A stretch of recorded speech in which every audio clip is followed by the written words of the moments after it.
Authenticity in this AI age is so important because I think what we're going to see is the pendulum keeps swinging around on us. If you go listen back to some of these episodes, go listen to Dennis and Benny from the WFH podcast. We talked about how AI is changing the way we're working with a number of things, but we still need to be authentic, and that's when we really picked up with Jessica Dennehy talking about being true to herself in her business with what she did with her barbershops.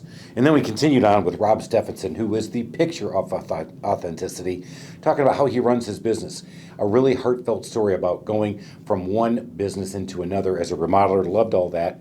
Chris Prefontaine talked about being so unique in his business in his episode that authenticity has now translated into helping others find ways to do things in real estate. Go check out Chris Prefontaine and some of his great specials that he'll offer to our members and our listeners to the Small Business Safari. John Tarnoff talked about being authentic to yourself. Sometimes you got to go back into the corporate world, you get going, but you got to do it through networking and being real to yourself and talking about who you are and what you can do for somebody while you're doing it.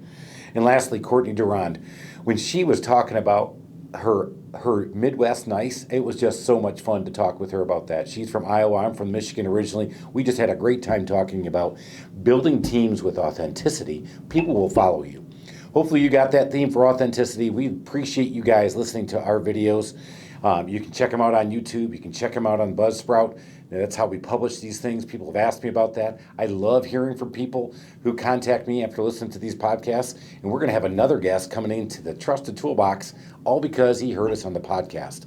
Keep sending this out to a bunch of people. We love talking to all of you guys, and we'll talk to you out there on the podcast.